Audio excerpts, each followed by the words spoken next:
Hi guys! Welcome back sa aking channel at ngayon ay magka-countdown tayo ng top 5 ng mga turistang Pinoy sa ibang bansa. Okay, top 5. How much is this? 10? $10? $10. 320. Ang mahal! Ma, tignan mo to. Tignan mo, sanda lang to sa Pinas eh.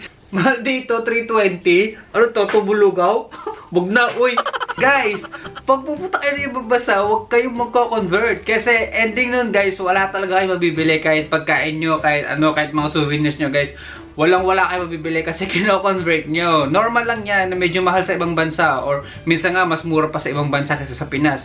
Pero kung pupunta ka sa isang tourist destination, guys, like ibang bansa like Japan, Singapore, Korea, expect nyo na yan guys na mas mahal doon kaysa sa Pinas. Okay? Mas wise kung hindi ka magko-convert and just enjoy lang. Kasi hindi mo siya may enjoy din yung trip mo guys kung iniisip mo din yung ginagastos mo. Okay? Although kailangan din maging frugal tayo, kailangan maging matipid tayo, pero wag tayo magtitipid pagdating sa sarili natin. Okay? Lalo sa mag-i-enjoy naman tayo at kakainin naman natin. So wag tayo magtitipid and magko-convert. Okay? So top 4.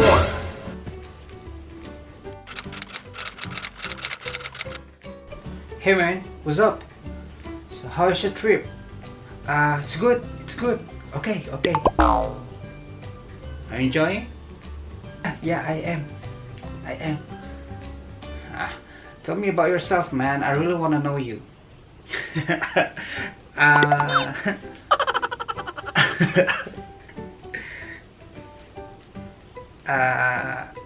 I am from Philippines. Tissue oh. Oh, actually, ikaw na ako mausap dito. Uso na ako ng English. Huwag kang mahiya guys kung yung grammar mo o yung English mo is hindi perfect. Kasi yung mga taong yan, maintindihan nila yan. Kasi hindi ko alam kasi minsan talaga sa Pinas talaga nagmamati yung grammar kung mali yung pag-English mo. Pero sa ibang bansa guys, trust me, especially sa mga bansa na maraming Chinese, maraming Japanese, Koreans, and even Americans guys minsan hindi yung nagmamatter kasi as long as naintindihan ka nila at as long as andun yung thought, accepted na yun, ina-accept na nila yun. So, wag ka ma-pressure kasi kahit ako ganyan din ako nung first time. Halos hindi ako kapagsalita, halos hindi ako kumikibo kahit na may mga conversation na naintindihan ko naman, nakakapagsalita naman ako ng English. Pero, guys, syempre, nako-conscious ako minsan kasi syempre, baka mamaya mali yung grammar ko tapos i-correct ako. Yung ganong feeling, diba? So, sa ating Pinoy, normal yun. So, wag kang mabahala, Noypi, kasi hindi tayo pinanganak na nag-i-English. Well, natututunan lang natin ang mag-English sa school na.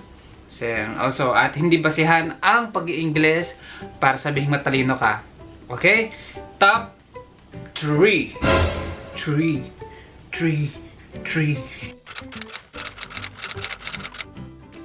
Kaya marami tayong mga friends na ganyan, lalo pag first time. Ako din guys, ganyan din ako. So, I'm not judging anyone. So, ganito sila guys. Day 1, selfie. Day 1. Day 2, selfie, coffee. Gising, good morning. Good morning Singapore, good morning Japan. Day 3, day 4, 5. Pauwi na.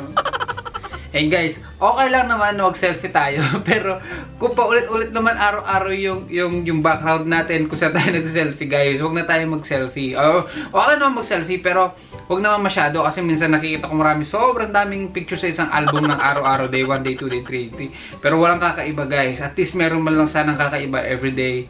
Kaso may mga iba na wala. Which is pati yung pag-coffee, pati yung breakfast, pati yung pagising, yung asin nasa kama pa, magsa-selfie. Pakialam ko, di ba? And guys, tapos abangan nyo yung mga yan.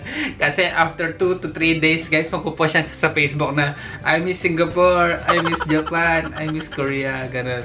Which is feeling ko okay lang naman, normal lang naman. Kasi syempre, diba? So, minsan gusto mo rin naman kumawala sa Pinas na magtanggal ka ng stress. And also, pag na-experience mo kasi guys yung ibang culture, totoo yun guys, pag uwi mo ng Pilipinas, doon mo siya mamimiss.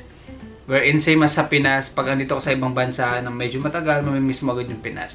So I think normal yun sa tao, normal yun sa ating mga Pinoy ang medyo mahilig makamis at mabilis makamis ng mga bagay. Especially family and also lugar ng mga pinagkakasanayan na natin. Number 2. Medyo madami-dami tayong mga kababayan na ganito guys. Hindi ko alam kung na-experience nyo na guys. Pero ako kasi meron akong mga tao na nakita sa airport dati. Especially sa Cebu Pac. Medyo may mga issues sa Cebu Pac na medyo laging delay. So kaya ako ng Cebu Pac guys kasi medyo mura ang flights doon. And minsan nade-delay. Hindi pala minsan. Medyo lagi nade-delay.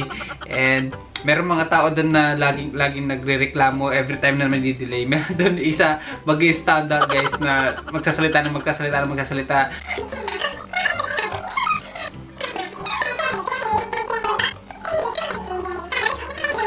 Magalit doon sa mga flight attendant na nandun sa counter.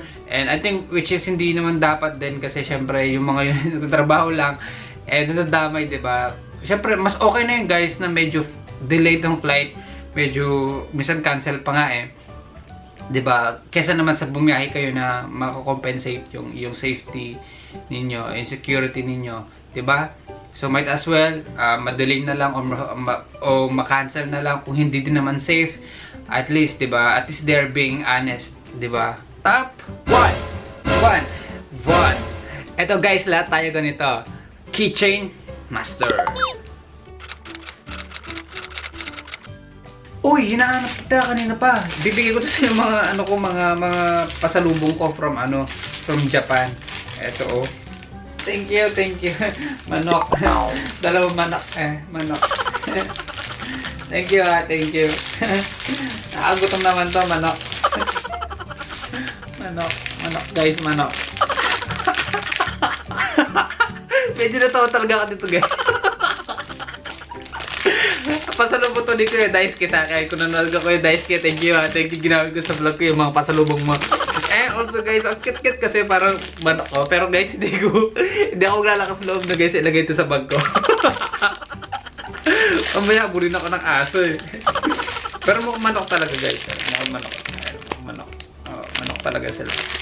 So guys, ayun na ang ating top 5 na typical or stereotype ng Pinoy turista sa ibang bansa. And also, comment down below kung meron akong mga na-miss out na mga stereotype na Pinoy sa ibang bansa o feeling nyo kayo to o feeling nyo maraming makaka-relate to. Comment lang kayo sa baba and mag-usap tayo doon. And also guys, please do not forget to like and subscribe sa channel ko. And be proud guys kasi tayo mga Pinoy lang ang nakakagawa niyan. And ako proud ako na gano'n, na-experience ko lahat yun guys. Lahat yung based on experience ko and I am very proud na maging Pinoy din kasi tayo lang yung nakakagawa ng ganito at hindi tayo naghihiya. So and guys, thank you sa panonood and always thank you sa support nyo guys. And maraming salamat sa inyo sa lahat na sumusuporta sa akin at sa lahat na nag-subscribe at nag-like ng aking videos. Thank you so much and adios amigos.